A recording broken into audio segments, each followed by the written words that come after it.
আগরতলার সহকারী হাইকমিশনের হামলার প্রতিবাদে শাহবাগে বিক্ষোভ করছে জাতীয় নাগরিক কমিটি। সেখানকার পরিস্থিতি জানবো আমার সহকর্মী শাকিল হাসানের কাছ থেকে। শাকিল, জাতীয় নাগরিক কমিটির নেতারা কি বলছেন এই ব্যাপারে?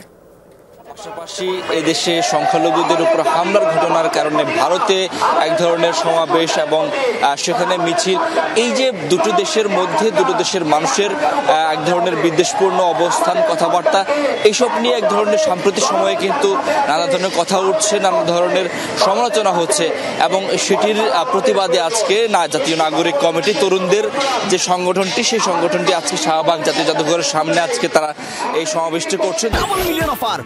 ফ্রিজ কিনে পেতে পারেন 20 লক্ষ টাকা, রয়েছে কোটি কোটি টাকার নিশ্চিত উপহার। তারা এখান থেকে বলছেন যে আগরতলাতে বাংলাদেশ হাইকমিশনে যে হামলা হয়েছে সেটি ন্যাক্কারজনক এবং জাতীয় পতাকার অবমাননা হয়েছে সেখানে, সেটিও ন্যাক্কারজনক এবং সেই ঘটনার প্রতিবাদ তারা জানাচ্ছেন এবং তারা এখানে স্পষ্ট করে বলছেন কোনো ধরনের আধিপত্য এবং কোনো ধরনের সন্ত্রাসবাদী কার্যক্রম কিন্তু তারা সহ্য করবেন না। পাশাপাশি তারা এও বলছেন যে ওই ঘটনায় যদিও এখন পর্যন্ত ভারত সরকার কয়েকজনকে, ত্রিপুরা রাজ্য সরকার কয়েকজনকে গ্রেপ্তার করেছে, সেটির ঘটনায় তারা দৃষ্টান্তমূলক সাজা প্রত্যাশা করেন। পাশাপাশি এই ধরনের ঘটনা যেন আর কখনো না ঘটে এবং অন্যান্য স্থানে যেখানে বাংলাদেশের উপ হাইকমিশন বা হাইকমিশন রয়েছে সেখানকারও পর্যাপ্ত নিরাপত্তা রক্ষার দাবি তারা জানিয়েছেন। তারা বলছেন এই ঘটনা বাংলাদেশ রাষ্ট্রের সার্বভৌমত্বের উপর এক ধরনের আঘাত বলে তারা অভিযোগ করছেন। পাশাপাশি তারা বলছেন যে এই ধরনের ঘটনা বাংলাদেশের সাধারণ মানুষের